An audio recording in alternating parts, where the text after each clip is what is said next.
city of Los Angeles, there has been a growing amount of obesity in past years. South LA in particular has a major problem. 73% of its population is obese or overweight. One of the major reasons for this obesity epidemic is the extreme prevalence of fast food restaurants throughout the city. In South LA, it is estimated there are 1,000 fast food restaurants, each within a half mile of each other.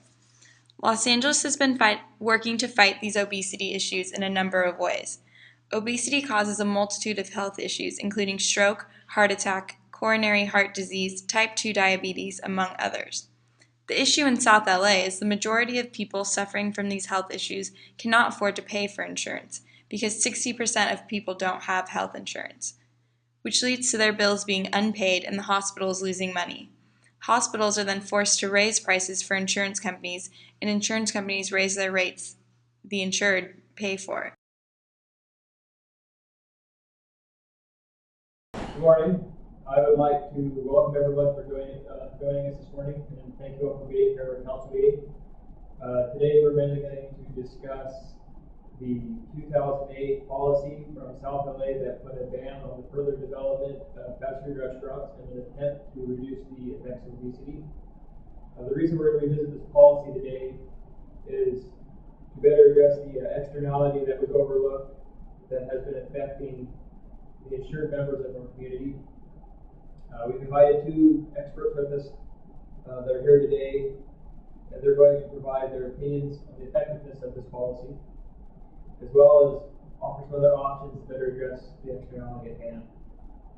Our format for today will be a discussion-based forum with different segments for questions at the end, and at the very end of after we've heard from all of our experts, we will have a final open session for public comment. I would like to begin first by introducing Skylar, who will come up and give a brief overview of the original policy and discuss our previously.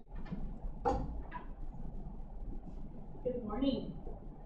In 2008, the General Plan Amendment Policy was put into place in South Los Angeles. What was once a temporary 2-year ban on new fast food restaurants now became permanent. These guidelines outlaw the building of standalone fast food restaurants within a half mile of one another. These essentially banned new fast food restaurants in the area. In developing this policy, public health and planning professionals from the Institute of Medicine and National Research Council, Centers for Disease Control and Prevention, American Planning Association, Center for Law and Public Health at Johns Hopkins and Georgetown Universities all agreed that zoning laws could help create an environment that supports making healthy food choices and contributes to a reduction in the prevalence of obesity and chronic disease by mitigating the influence of fast food restaurants on people's diets and increasing access to healthy foods. But has this policy been effective? It has been over a year since the policy has been put into place and has seen little results. After further analysis, the city has concluded that this policy has overall been ineffective for the following reasons. The policy only included new construction of standalone fast food restaurants and did not address the problem of existing fast food chains. Keeping out new fast food restaurants will most likely result in an increase in profits of those that are already open and not affect overall fast food consumption, thus not solving the externality at hand. Second, the policy allows new chains to open in shopping centers and strip malls. Lastly, the policy does not specify creating a restaurant environment that provides consumers with access to a meal or food that is consistent with the directory guidelines for Americans in order to improve the overall health of the community. Thank you. At this point now, we will hear from Dr. Michael Jacobson, the Executive Director for the Center of Science and Public Interest.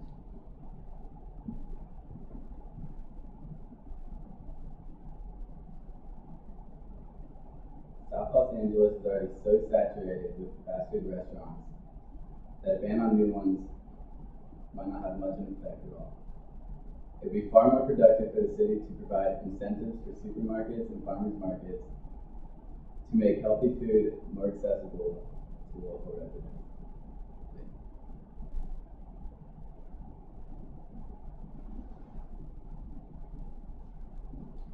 Thank you, Doctor. At this point now, we will hear from Dr. Viva Musta, professor at Tufts University.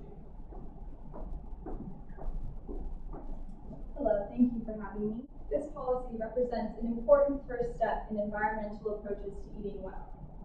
The ban alone will not have an immediate impact on eating habits in the community because there are plenty of existing fast food restaurants. But in my view, it is responsive to community needs for change. Plus, it puts the fast food restaurants on notice that they need to continue to make healthy options available at affordable prices. It may also empower other communities to advocate for similar changes in their locale.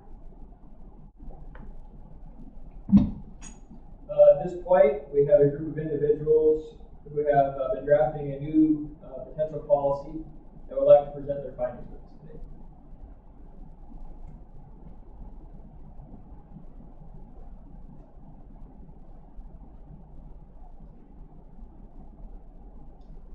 We've come up with a new policy that we believe will better help mitigate the externality of higher insurance costs that are occurring to the public. I'll briefly discuss the major points of this policy with you today. First, I'd like to start with our biggest point, the sin tax on fast food. This sin tax would include a 10% tax on all fast food sales in the region of South LA. We estimate that this tax would generate enough money to cover the increasing hospital costs that are occurring due to obese health issues such as stroke, heart attack, heart disease, and type 2 diabetes. We believe that if this policy could generate over $250 million, the hospital would have enough money to cover the increased costs that obesity has put on them. All the tax money that is generated goes straight to the hospitals in order to make sure that all the money is allocated only to the hospitals and no one else. Since the hospitals will now have the money to cover the increased costs that are occurring, the insurance companies will not need to increase insurance premiums, thus ultimately getting rid of the externality that has brought us here today. A good example of a tax that has been implemented in order to help overall health issues is in New York with tobacco. After a decade with no decrease in smoking, New York City implemented a 5-point tobacco control program, which included an aggressive policy that increased cigarette taxation. During 2002 to 2004, estimated adult smoking prevalence decreased from 21.5% to 18%, representing nearly 200,000 fewer smokers in New York City. We believe that this sin tax will be just as effective as the tobacco tax, and is a tax that will benefit everyone, since the tax not only will raise enough money to cover hospital costs, but it will also lower the number of people who are consuming fast food. With the increase in funds that the hospitals will receive and the decrease in fast food consumption, we believe that we can fix this externality that is affecting so many people. This is a major part to achieving our goal, but we can also implement other policies along with this sin tax in order to better benefit the community. One of which is making food stamps more accessible in a variety of different ways. To better help understand why sin tax and increasing the availability of food stamps are important in terminating the externality, we must take a look at the cost-benefit analysis of the policy.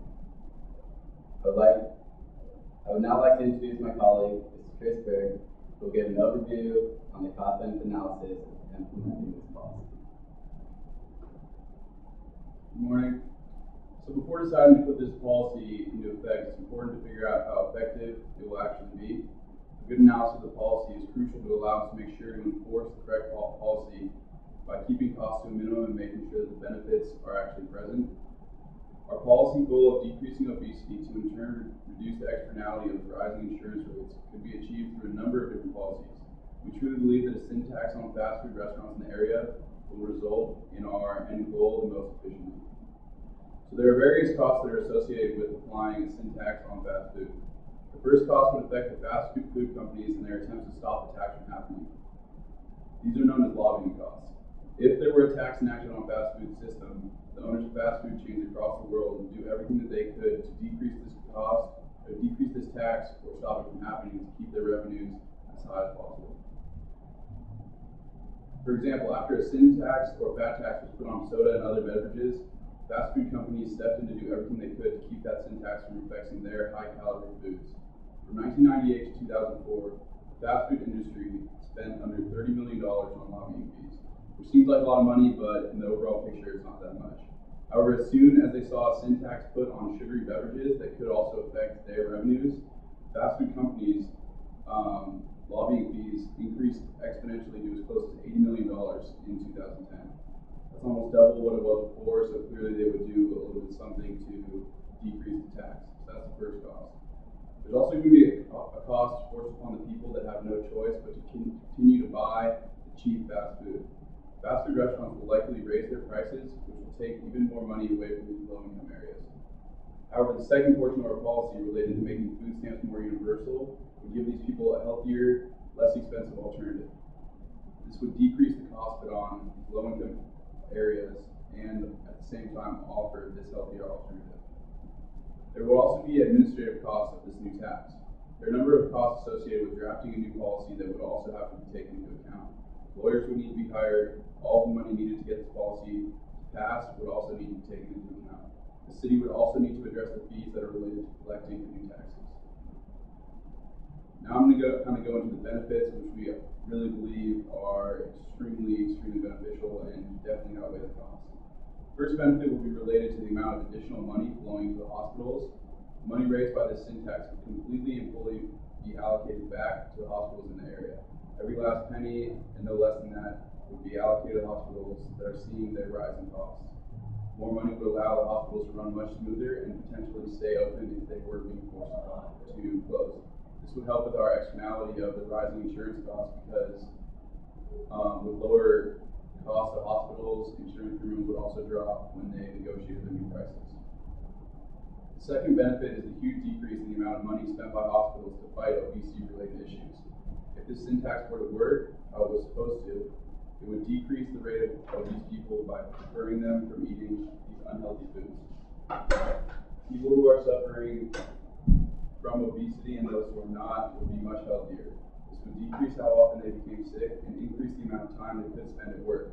This would increase not only the productivity of the company in the area, but the amount of money they were able to form from their respective salaries. Overall, it appears this policy could have a very positive benefit on the city. Our policy, which would impose a 10% sin tax on fast food sales throughout the area and make food stamps more widely accepted throughout the area, may have some very steep costs to the fast food industry, but the amount of good it can do is amazing. This policy that needs to be enacted as soon as possible could really change the lives of residents of South LA. Thank you.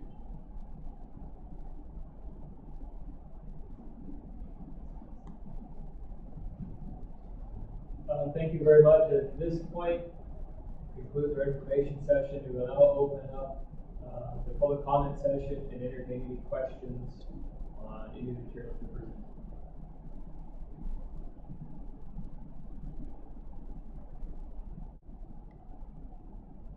So are there any questions today? I have one. How do we know that the money going to the hospitals will ultimately stop insurance companies from raising premiums? So the reason that insurance companies are increasing insurance premiums is because they have to cover more costs that are occurring due to an increase in obese people being uninsured and receiving essentially free medical attention. Since 35% of South LA residents are obese and 60% of those people are uninsured, the hospitals have to cover the ER costs and have to accommodate all the needs of these people. The hospitals then have to charge more to the insurance companies, resulting in these insurance companies raising their premiums in order to match increasing costs. If the sin tax can cover these costs, the insurance companies will have no reason to increase their premiums, and innocent third parties will no longer be affected by the increase.